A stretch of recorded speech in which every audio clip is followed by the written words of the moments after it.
I have sat with the knowledge of that night for ever such a long time now. I have flirted with the idea of telling someone, maybe the police, or confiding in a counselor. But I know it will do little good. They would think me mad. Even my wife would think me mad. No, I will not speak aloud what I witnessed all those years ago, for that would breathe life into memory and make it tangible. However, I know that I cannot allow it to bounce around in my head any longer. For my own sanity, or perhaps to prove myself just how insane I sound, I will commit it to paper. It is my hope that, with this private confession, I will finally be able to make some sense of what I experienced all those years ago through those impressionable teenage eyes. More importantly, it is my hope that I will finally be able to let go of the memory, to banish it, along with the recurring intrusive thoughts, to some faraway corner of my mind where it will not be able to slither back behind my eyes whenever I hear about another bear attack on the news. The year was 2004, and I was barely 14 years old. Nokia mobile phones, bricks as they are now affectionately called, were still considered cool, and George W. Bush would soon be sworn in for a second term, much to the approval of my parents. I had grown up in America, but my father's company had relocated to Canada shortly before my 11th birthday, and subsequently, my father had moved us all up there in order to keep his position. It was a modest home in a modest town, nothing of particular note. Sprawling forests and flowing mountains were something that took a bit of getting used to, but it is, as they often say, amazing how one adapts to changes in one's life circumstances. The local school I attended was equally modest. However, I had not adapted as well to my new school environment as I had my new home environment. Quite the contrary, I felt distinctly alienated from my Canadian peers, along with a profound sense of disconnect that was only heightened, naturally, by the nebulous nature of those early teenage years. As you can imagine, I was a quiet kid and kept my head down. I avoided fights and confrontation in general to the best of my ability, and had a small group of friends. I wasn't really picked on per se. My position in the hierarchical atmosphere at middle school would more accurately be described as one of near non-existence. I certainly felt as if I didn't exist a lot of the time. It was another frosty, albeit sunny winter morning when my English teacher, in that movie-like fashion which, in hindsight, I think is rather cruel, inducted a new kid by having him stand in front of the class and introduce himself. The morning glow was oozing through the windows, pouring into the space he was standing, and I recognized him as the kid from the new family that had moved onto our street the week prior. Jerry Sutherland was his name, and he was scrawny, even by the standards of 14-year-olds. What struck me immediately before he came over and sat down beside me were his eyes. The smooth bronze haze streaking through the window illuminated one side of his face, wherein sat a vibrant blue, but on the other side I could just about make out a strange hazel color that looked closer to an off yellow. Heterochromia, he would later proudly tell me as we cycled our bikes back home, poorly assembling the word as if he had only ever read it on paper and never said it out loud. My mother told me that it must be hereditary, as they had noticed the very same in his parents when they had gone round to introduce themselves. I learnt a great deal about Jerry over the coming months. He and his parents had moved houses many times. Jerry explained his parents had a job that necessitated constant relocation, and as a result, this was the 8th school he had attended. As you can imagine, I sympathized. I knew how hard it was to move once, so I could scarcely fathom how difficult it must be to have to relocate so often. In lieu of this surprising commonality, as well as the fact that he only lived down the road from me, we quickly became close friends. It made me feel a little less disconnected, knowing that there was someone else who was in a similar situation to me. When he got past his initial shyness, there was a bright, quirky individual to be discovered, one who really seemed to shine the more you got to know him. Not everyone shared my fondness for Jerry, though. Jerry had a stutter. It was exacerbated by stress and anxiety, so naturally I barely noticed it when we would hang out together. But at school, it was a different story. This aspect of him, along with his eyes, made him easy pickings for those then arbiters of unnecessary cruelty, bullies. Merely being the new kid was enough to draw unwanted attention in that regard, but with his idiosyncrasies and somewhat unusual appearance, he might as well have had a target painted on his back. Kids can be incredibly cruel creatures. I think we forget as we get older and bullying gives way to careful politeness and measured words, just how cruel we can be to one another. I did my best to limit the amount of abuse Jerry received from some of those other children, but on the most part, I was quite powerless to stop it. No, in truth, I like to think I was powerless, but in reality, I was just a coward. I could have stood up for him. I could have done if I had really wanted to, but I was too concerned with not appearing weak in front of the other kids. I was left alone for the most part, and I wanted it to stay that way. I always rationalized that Jerry brought the abuse on himself, that if he just stopped acting weird, people wouldn't pick on him, but it was never his fault. It's funny. Writing that out just now was the first time I ever admitted that to myself. For how many years I have idly justified my neglect. Real friends stand up for each other, no matter what. And in the back of my mind, I always knew that. I suppose that must be, at least in part, why I feel responsible for what happened. Maybe if I'd just stood up for him, helped him with the bullying, maybe that day would have never come to pass. I digress. Despite thinking the world of him, I did, by increments at first, imperceptible, begin to notice odd things about Jerry. Little things. They weren't things that jump out at you, and I'm not talking about his stutter, or his heterochromia.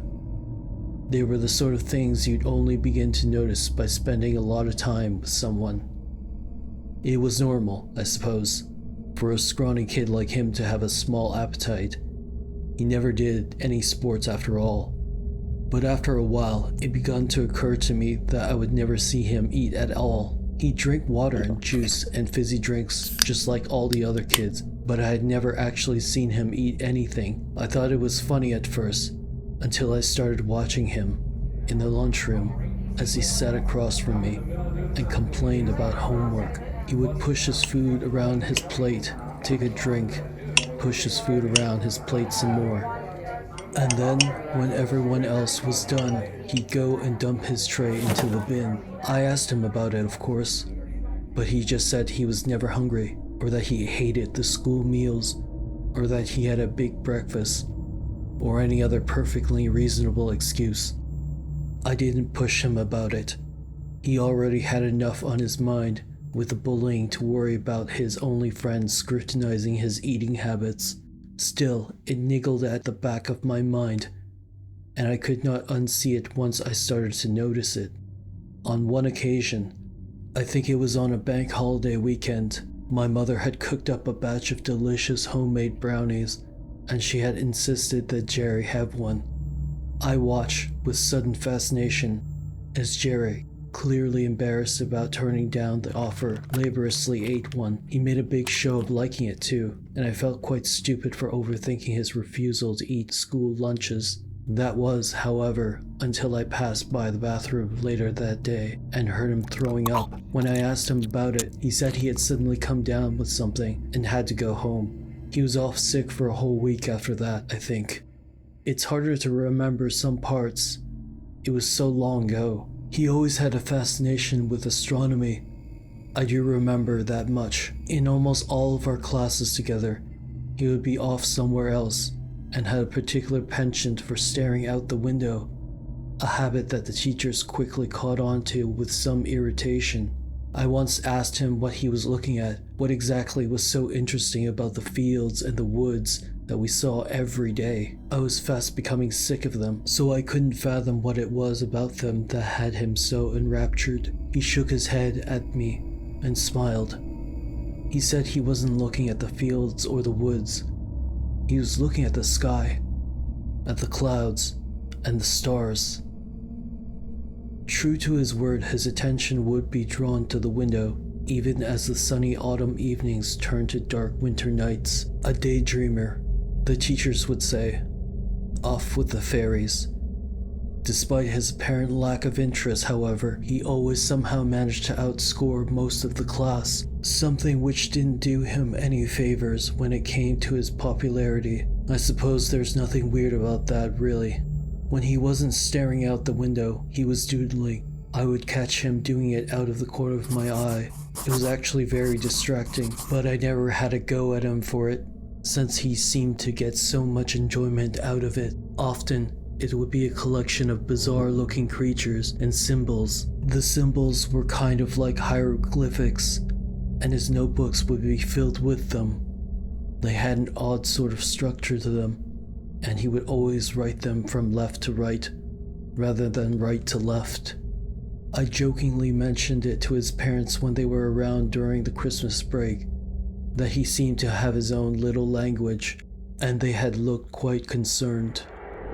By the time we went back to school after the break, he had a brand new notebook, and I never saw him draw one of those little symbols again. Once again, there's nothing particularly strange about that. His parents probably just wanted him to focus on his studies and told him not to doodle in classes anymore. There was a moment that I couldn't explain away though, and even though then, I can only say that now, with the liberty of hindsight, it happened after the Easter break. A month or so before the summer holidays. Jerry wasn't a very athletic kid. In fact, he never took part in any sport. He would always have a letter from his parents explaining why. Innocuous reasons, like an ingrown toenail or chest infection. There was always something though. Everyone just assumed that he was a sickly kid. He certainly looked the part. It was of no surprise then that the first time I ever saw him actually get hurt was not during sports or rough games in the playground, but one time after school when I saw him getting roughed up by some of the other kids. I am ashamed to admit, as I'm sure you will have no trouble believing, that I pretended not to see it happen until they had all left, wherein I emerged from my hiding spot and asked him what happened and if he was okay. He had assured me he was fine, but he was stuttering badly, and I knew that he felt deeply humiliated. With a quivering hand, he wiped his bloodied lip, and then, looking at his hand in horror, turned quickly away from me, flicking the blood onto the grass and sucking his lip. I assume he was just ashamed to let me see how beat up he had gotten, and when he turned back around, he had sucked the cut dry and was eager to get back home. I agreed, wanting nothing more than to climb into bed and try to forget my cowardice, but something possessed me to look back, to look at where he had flicked the blood. I'm not sure what it was that compelled me to pause in that half second before I went to follow him. Maybe it was the culmination of all that I have mentioned already, or maybe it was less than that. Something unconscious. Whatever the reason, I cast my eyes back, down to the spot where I had seen him flick the blood from his lip. And there on the ground, half hidden in the grass, an ugly yellow smear. The same off yellow as his eye. It wasn't vomit, and it certainly wasn't blood. I don't know why I said nothing. I should have said something. Maybe if I had said something then, he would have opened up to me. Perhaps he might have even told me everything. I wasn't to know. I was only a kid. I was only 14. That year that I spent with Jerry had also been somewhat of an introduction to the world of girls. In particular, I had grown very close to a girl with whom I shared my science classes. Her name was Rachel Denise, and I suppose you could say she was my first real crush. The first one that was reciprocal. Anyway, sitting beside her in class led to hanging out with her at lunch breaks, and eventually to spending time with her out of classes. It was such an innocent little thing, but we had our teenage hearts fluttering all the same. I had gotten a new Nokia that Christmas, and we would text all the time. I even introduced her to Jerry, and the three of us ended up hanging out a lot, even though I was able to make less and less time for Jerry. That's how it is at that age. One little heartthrob, and suddenly, it's the only thing you can think about. Your friends all suddenly fade into the distance for a while. Unfortunately, I wasn't the only one who had an interest in Rachel. It just so happened that one of the worst of the bullies, Ted Carterdale, who everyone just called Carter, also had an eye for Rachel. I never knew about this, of course, until Rachel had called me one day after class and warned me that she had overheard Carter and his friends talking about how they had something big planned for me after school. She then admitted that Carter had asked her out before, and that she had turned him down. I had never questioned the sneering looks I had gotten from him and his friends when I was with Rachel. I had always just assumed they were aimed at Jerry. I suppose that's the other reason why I feel guilty about what happened. If I had known about Carter beforehand, and if I had kept Jerry out of it, maybe it never would have happened the way it did.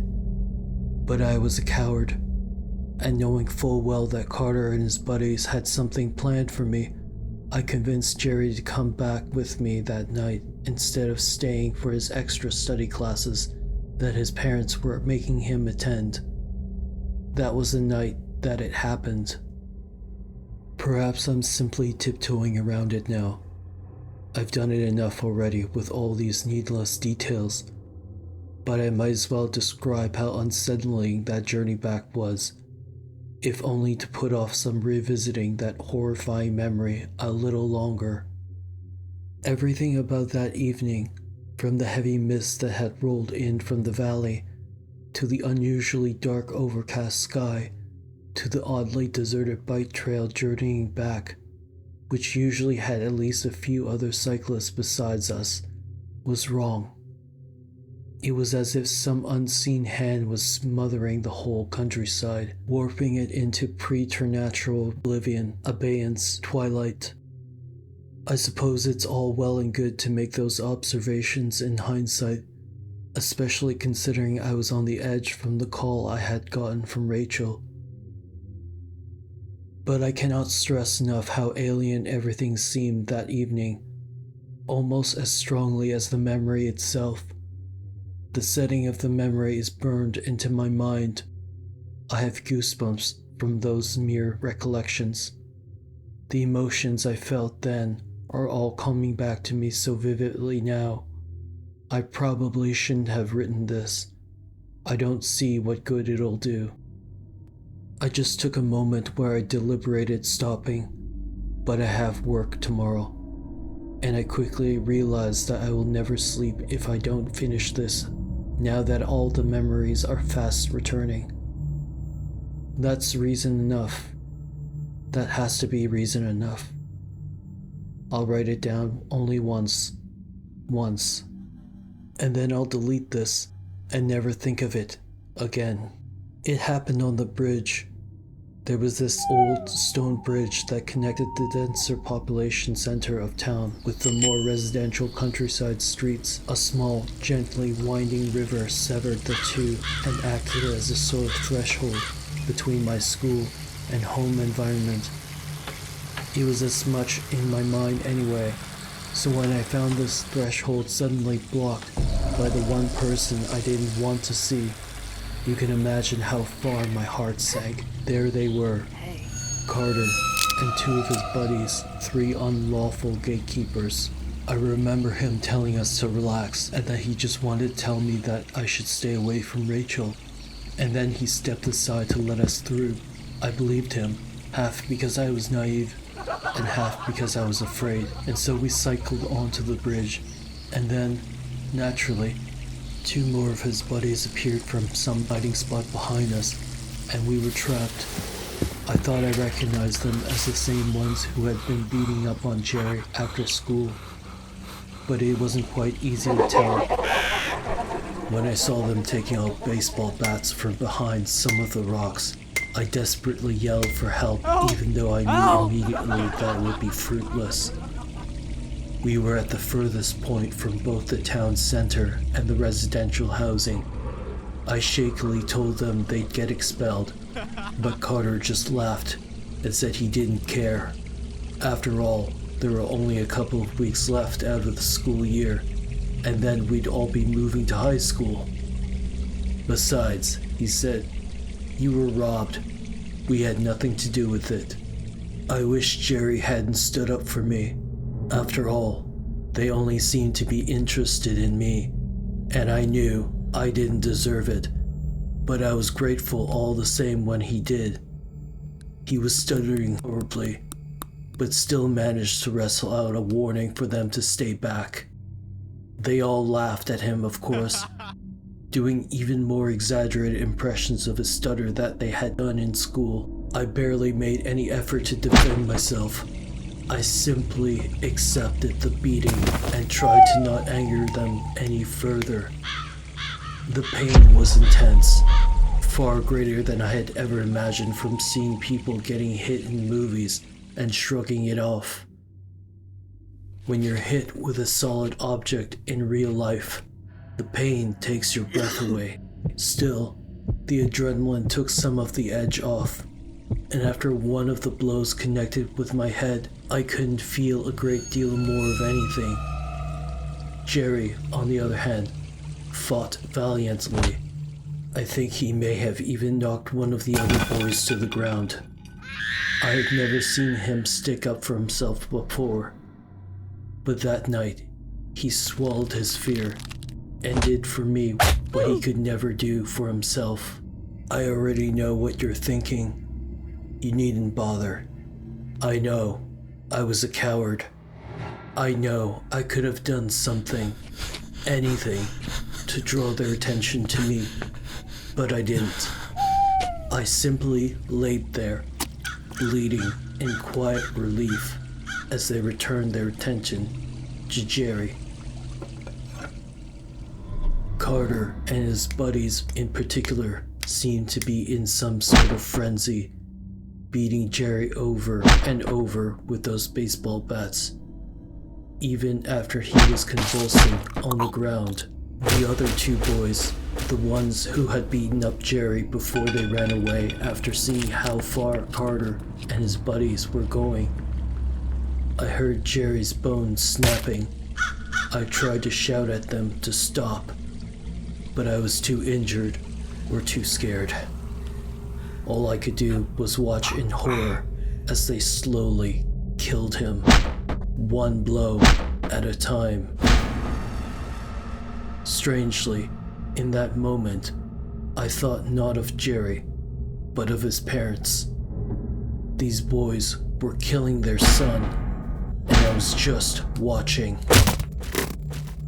Jerry was not moving anymore. He lay there, curled up, still as death. Even Carter's buddies were getting nervous now, like they were the only ones who just realized what they had done.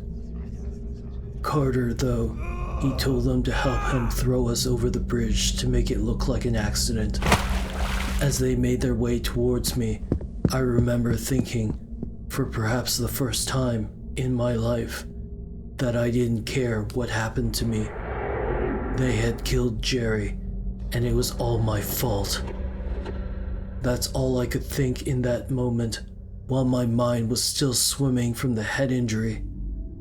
I suppose that was the reason why, when I saw Jerry's body begin to twitch violently, unnaturally, that I thought I was seeing things. The three boys had been walking towards me, so they didn't see it at first. But after a few moments, they heard it, and they turned. They stood there, in muted silence the entire time. I couldn't see Jerry anymore. I could only see the backs of their shoes, shrouded by thick white mist. I heard Jerry though. I heard what those boys were seeing. Sickening, wet, snapping sounds, like bones breaking, but with a force that could feel vibrate through the stone bridge beneath me. A rhythmic popping, as if some joint or ligament was being repeatedly dislocated, and then forced back into place, and then, quietly, almost imperceptible at first, a low whining sound like a dog pining for its owner. Only the pitch was all wrong, deeper and modulating in intensity, seemingly spurred on every time there was another crack of bone or pop, twisting cartilage. And then, silence, hushed and blanketed by valley mist, that unseen hand. Silence until one of the boys finally screamed and turned to run. I couldn't tell you exactly what happened during the commotion. All I knew in the moment was that same movement of dragging myself along the ground, slowly, methodically, dragging myself away from whatever was happening. The screams that would echo in my mind for decades after, did not seem real to me at all. They were not the high-pitched screams of the girls at school whenever a spider was discovered in class. They were not even like the exaggerated, out-of-control screams in horror films. These were far more primal, guttural, like the cries I would occasionally hear at night coming from a bird caught and played with by some stray cat. I blanked most of it out, I think. I honestly couldn't describe exactly what was going on in that moment. Only that when I finally staggered to my feet some distance away, silence had once again fallen across the valley. I could have just stumbled away, you know. I didn't have to turn around. I could have just stumbled away and let it have been a bear attack, or mugging, or whatever the media decided it would be. And I could have just believed that and gone on with my life. But no, I had to turn around. Of course I had to turn around. That curiosity, the same curiosity that had always drawn my eyes to that yellow smear on the ground, that same slithering, primal compulsion that had been the justification for so many a foolish act, pushing me, beckoning me, even in my semi-delirious, shock-ridden state, to look. I was curious, and I knew that I had to turn, and so I turned, and I knew that I had to look, and so I looked, and I saw. He was looking at me, I think. It was hard to tell. It was hard to tell because of the mist, I think, but I could see his gaze. I could feel it instinctually through the electrified hairs on the back of my neck. Its outline was all blurry, and a lot of him was mercifully obscured by that ghost-white haze, which was now so thick that I could barely make out the remains of the three boys scattered about. There had only been 3 of them, but I saw over a dozen solid masses about the bridge. I told myself it was a bear, but it wasn't a bear. It wasn't a bear because bears aren't that shape.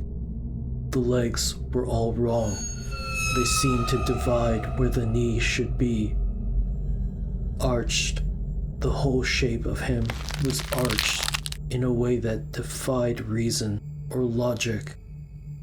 Why would anyone, anything, need to be that shape. It seemed almost as if it had been conceived and drawn by a child, absently, without any thought for how it might operate under the laws of nature.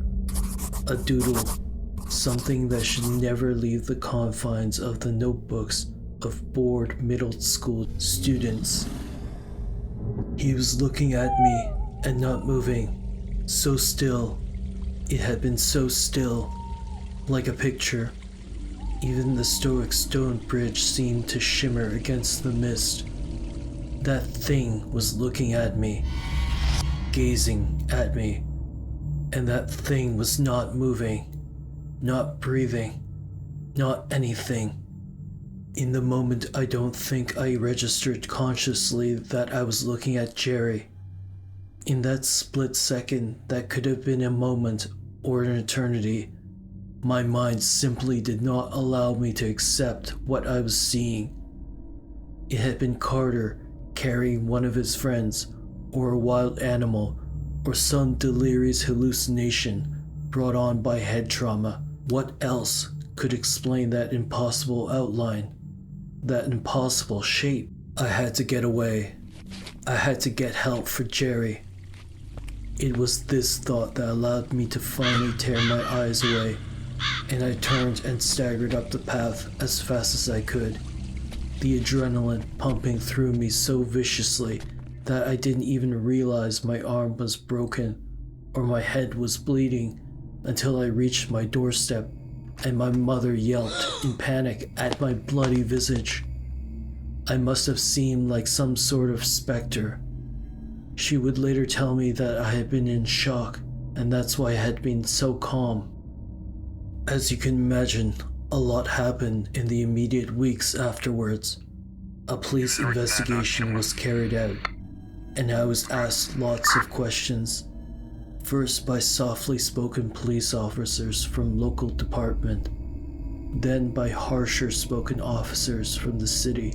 They wouldn't tell me much, and although I tried to tell them about what I had seen in the mist, they were quick to placate me and lead me away from the subject.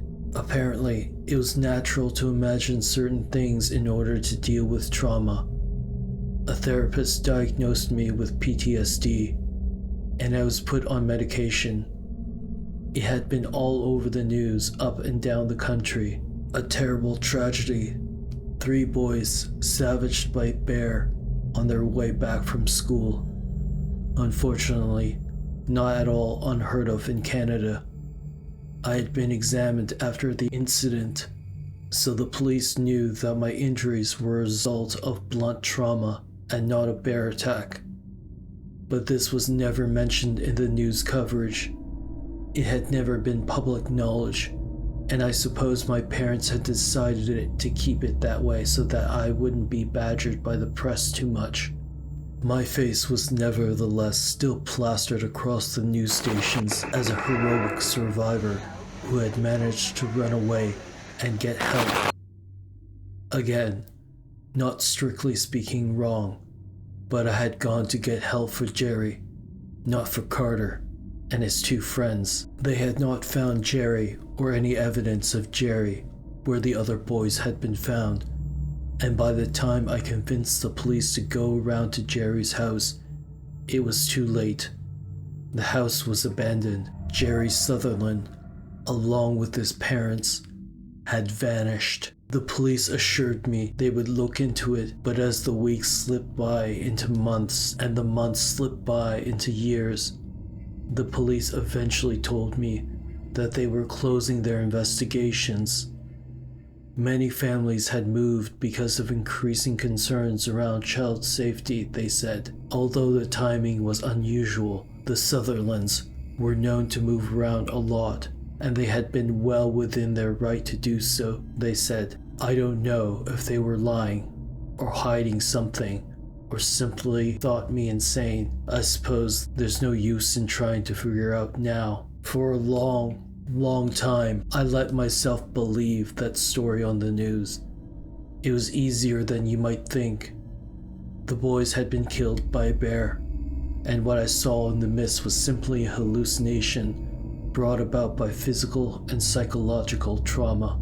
Jerry somehow made it back home a short time after I did, and his parents decided to move that same night. It all made sense, really, so long as you didn't think about it too hard. It helped that everyone else believed it. The PTSD diagnosis and the pills made me feel like everything, even what I had seen, was perfectly normal. It had been a bear. Jerry hadn't been killed. It wasn't my fault. All of those rational thoughts worked very well for me, for a while. The whole thing had even brought Rachel and I closer together, and since Carter was out of the picture, there was nothing stopping us from getting together officially. I never told her though, not even after I married her.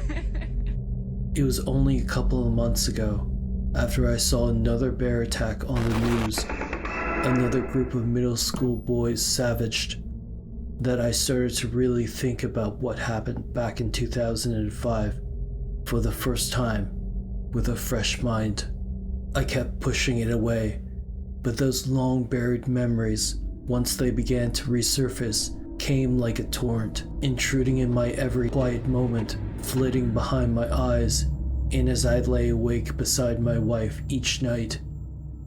Eventually, I had to admit defeat. I knew what I had seen, and I knew that all those seemingly inconsequential peculiarities I had ignored or explained away over the year that I had known him were not just a series innocent little teenage idiosyncrasies. I know that something wasn't right about Jerry Sutherland. Bear attacks are an unfortunate commonality in Canada, but those three boys weren't mauled to death by a bear. And I remember every time I hear about another bear attack on the news, I remember that impossible, twisted thing I saw standing in the mist, gazing silently into me. God help me. I must be mad. I had to chuckle just now. I really did. I can't believe I just wrote all that nonsense down. Rachel's pregnant, and we will soon have a little one of our own. And here I am writing down half-baked theories about my old classmates in the middle of the night, like some sort of lunatic. I love Rachel, and soon we will be having a child. That's real. That's reality. Not this nonsense. I'm going to delete this now and go climb into bed with my wife. When I get up for work tomorrow, I will never think of that night again. I'm sorry, Jerry. Forgive me.